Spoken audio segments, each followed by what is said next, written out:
breve historia del mundo. Ahora sí, volvemos de lleno a Alemania y vamos a hablar de la historia de la República de Weimar. El intento o el primer intento democrático que tuvo Alemania, que lamentablemente terminó teniendo un resultado tan catastrófico que fue el preludio de la llegada de Adolf Hitler y del nacionalsocialismo al poder. La República de Weimar surge esencialmente de las cenizas del Imperio Alemán, que había quedado hecho trizas después de la derrota catastrófica en la Primera Guerra Mundial. La derrota, junto con el avance de tensiones internas, del avance de la izquierda, recordemos, 1917, Revolución Rusa.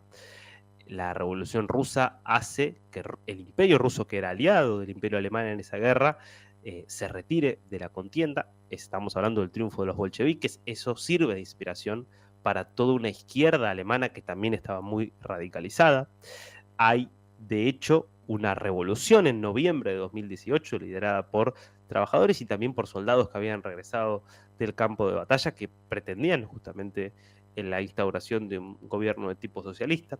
Eso termina llevando a la abdicación del Kaiser Guillermo II y así se termina la monarquía.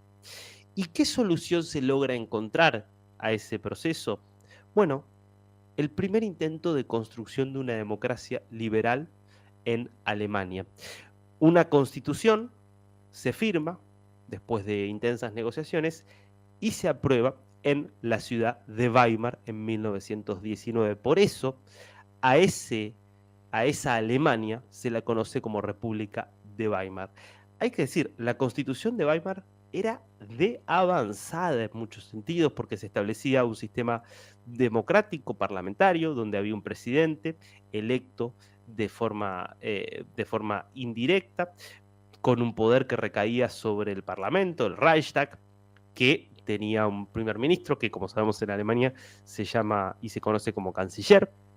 Pero más allá de lo democrático se establecían derechos importantísimos. La libertad de expresión estaba garantizada por la Constitución, libertad de asociación, libertad sindical, sufragio verdaderamente universal, es decir, incluyendo el voto femenino.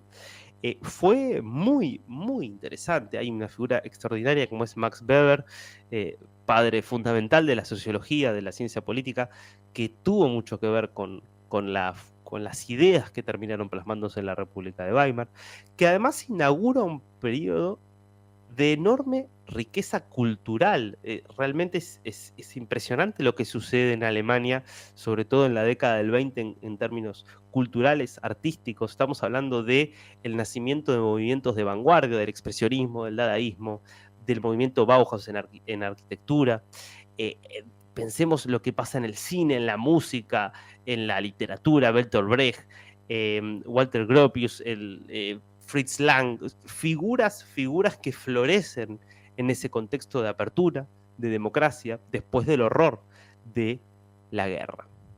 Pero claro, esto no iba a terminar bien. Y no porque el hecho de que haya una apertura cultural y que haya democracia liberal termine mal. Afortunadamente muchos otros lugares han terminado bien. Lo que pasa es que cuando un contexto económico adverso se combina con una creciente debilidad política, el combo puede ser letal.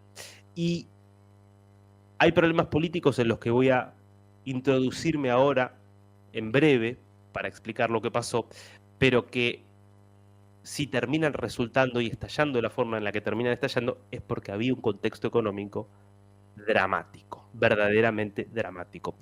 Y claro, esa Alemania que florecía política y culturalmente era una Alemania que estaba destruida, porque la guerra la había dejado destruida y porque el Tratado de Versalles de 2019, impuesto por los aliados, por los vencedores, hacia Alemania, fue tremendo. Fueron durísimas las sanciones económicas, las reparaciones que se le impusieron a Alemania. Eso trabó cualquier desarrollo económico, generó además un nivel de resentimiento de los alemanes hacia el resto de Europa muy importante.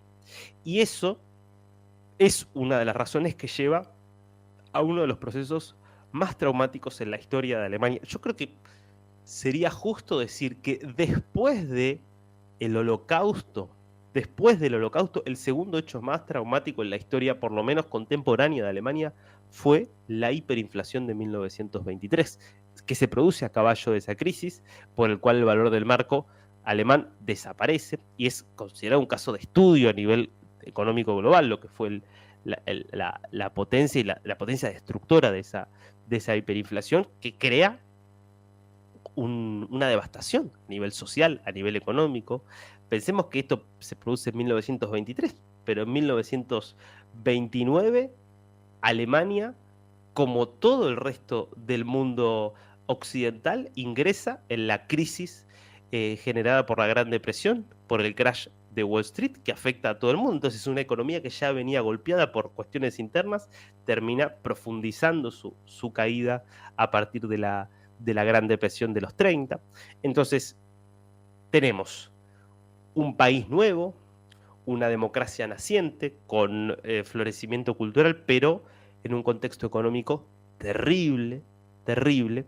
Y claro, en ese contexto, que necesitaría, te diría de forma ineludible, cierta estabilidad política, o mejor dicho, cierta fuerza política para poder encauzar una situación tan inestable, lo que se vio en esa República de Weimar fue que no había liderazgo político, que no había una cultura política todavía lo suficientemente arraigada como para poder, utilizando las herramientas que da la democracia representativa, la democracia parlamentaria, tomar el timón con fuerza y conducir al país en medio de la tormenta. Y lo que se vio en esa República de Weimar era la mezquindad de los distintos grupos políticos, un Congreso y un Parlamento, un Reichstag permanentemente dividido, con una izquierda extrema que pedía reformas impracticables, con una extrema derecha que empezaba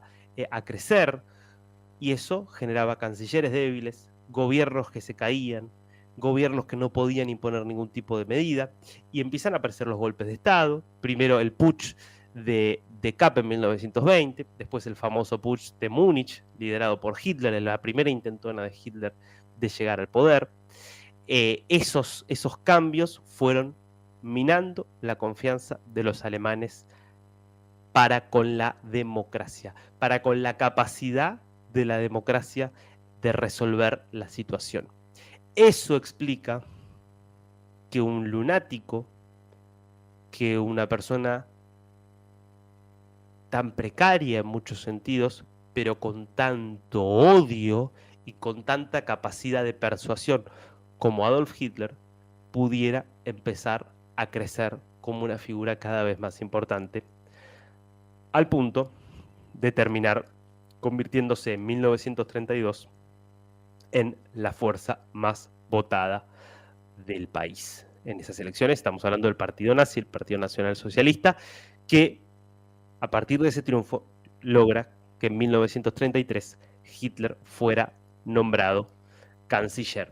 Y ahí sí, ya desde ese lugar, aprovechando las debilidades institucionales de esa República de Weimar, aprovechando también el desencanto de la mayor parte de la población para con la democracia, termina desmontando esa república que tenía tan buenas intenciones en muchos sentidos y que había logrado tantos avances para terminar armando su máquina del terror totalitario.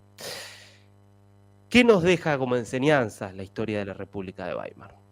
Bueno, que si los líderes racionales, si los líderes democráticos, los líderes que creen que todos los seres humanos somos iguales, que todos los seres humanos somos libres y que tenemos derecho a vivir en libertad, si esos líderes que tienen los valores que distinguen a la sociedad occidental del resto de la sociedad, de las civilizaciones, porque son valores que solo rigen en Occidente, si los líderes que tienen justamente que hacer valer eso no pueden, fracasan, terminan siendo víctimas de las mezquindades, del cortoplacismo, de ideas, de ideas cómodas, si terminan justamente fracasando en lograr el desafío de defender los valores occidentales, quedan dos caminos alternativos. Uno, la lenta degradación y la lenta horadación de los países y de nuestras sociedades por parte de fuerzas externas, de otras culturas, de otros países que pueden terminar haciendo que justamente las sociedades tal como las conocemos, los países tales como los conocemos, dejen de ser lo que son. O bien la reacción extrema de un grupo radicalizado que dice defender los valores occidentales, por ejemplo, en este caso los valores alemanes, y que en nombre de eso elige chivos expiatorios. En ese momento fueron los judíos, pareciera que hoy también son los judíos nuevamente, y en nombre de la destrucción de esos chivos expiatorios termina convirtiendo al país el terror que es tan antioccidental como lo que supuestamente iba a combatir. Una historia que deberíamos estar viendo porque tiene un alto contenido de actualidad en esta crisis de Occidente que estamos viviendo en este 2024